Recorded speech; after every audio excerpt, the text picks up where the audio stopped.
vou até falar em pé para ser mais breve, até porque os depoimentos vivos aqui que essa mesa recolhe, traz, são muito mais importantes.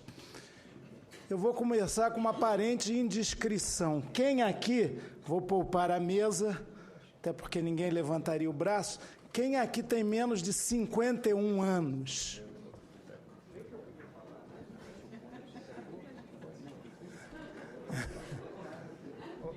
Claro, se eu perguntasse quem gostaria de ter menos de 51 anos.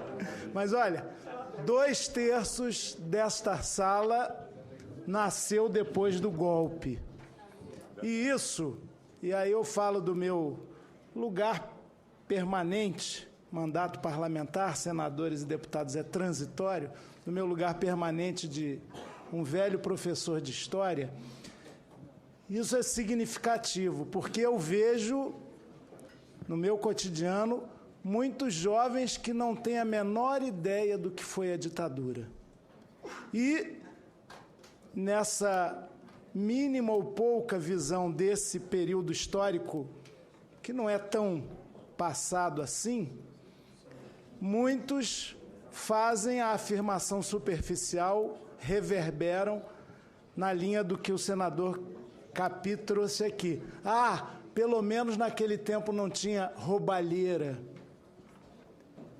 Sábado passado, no Rio de Janeiro, não sei se os meus colegas moradores do Rio souberam, um grupo de 20 ou 30 pessoas foi para a frente do Comando Militar do Leste, o antigo Ministério da Guerra, ali na Central do Brasil, para clamar pela volta dos militares.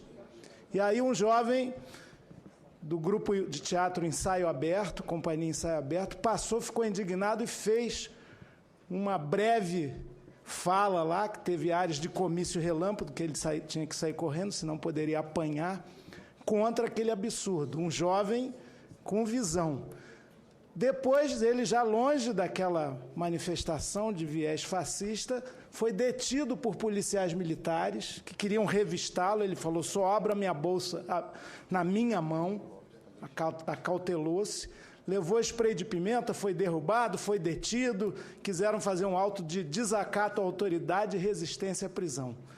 Só conseguimos, um grupo que se mobilizou grande, tirá-lo desse absurdo dos absurdos lá para meia-noite. E o delegado ainda que ameaçou prender a advogada, colega dele, a advogada tributarista, que foi lá querer dar um amparo imediato. Então, olha, mentira de policiais militares fardados, detenção arbitrária e o delegado policial civil coonestando isso tudo. Agora, sábado passado, na semana em que se relembra o golpe.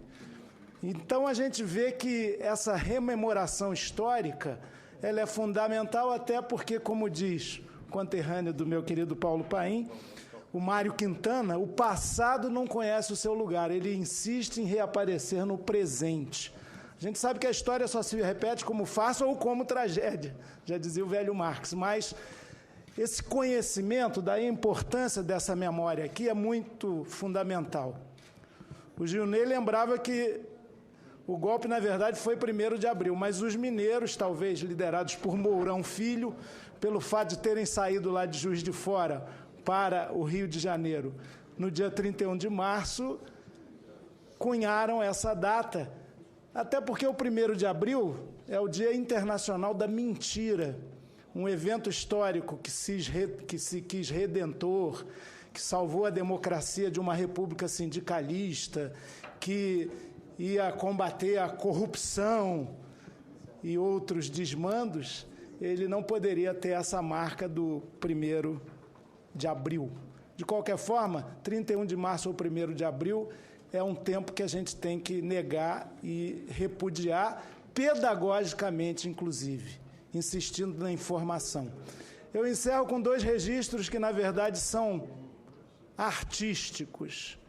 O Francis Raime e o Chico Buarque, também mais 2 que não poderiam levantar o dedo de ter menos de 51 anos, também dessa nossa geração que cresceu nesse tempo terrível, fizeram um samba maravilhoso chamado Vai Passar.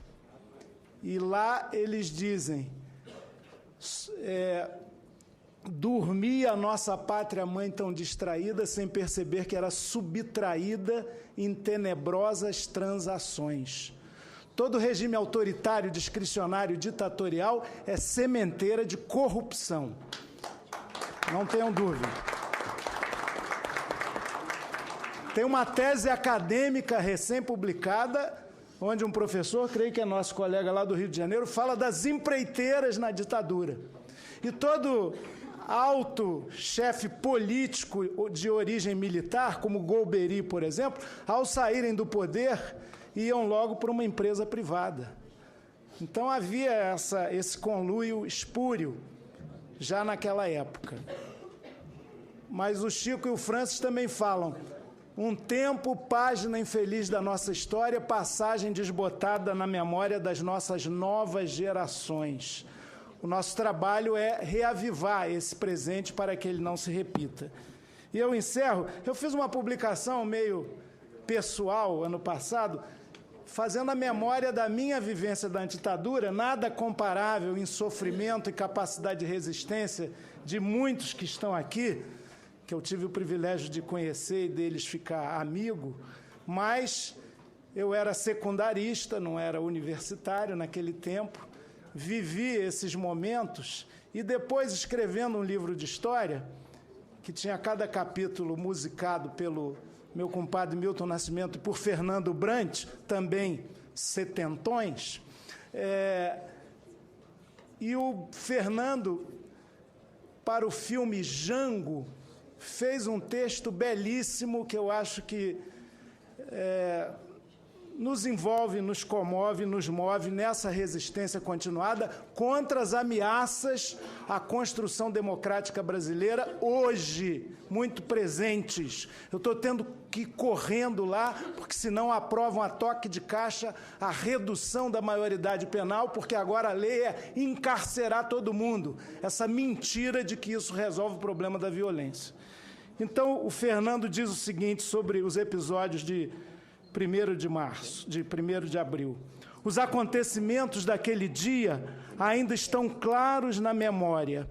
Fechado no escuro do quarto, querendo fugir do mundo que me chegava pelo rádio, eu, pouco mais que um menino, chorava, como se fosse morte, a viagem fuga do presidente Jango.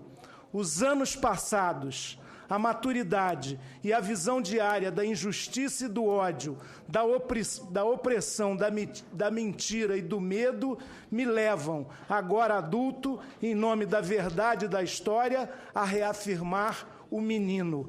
As lágrimas derramadas em 64 continuam justas. Assim seja.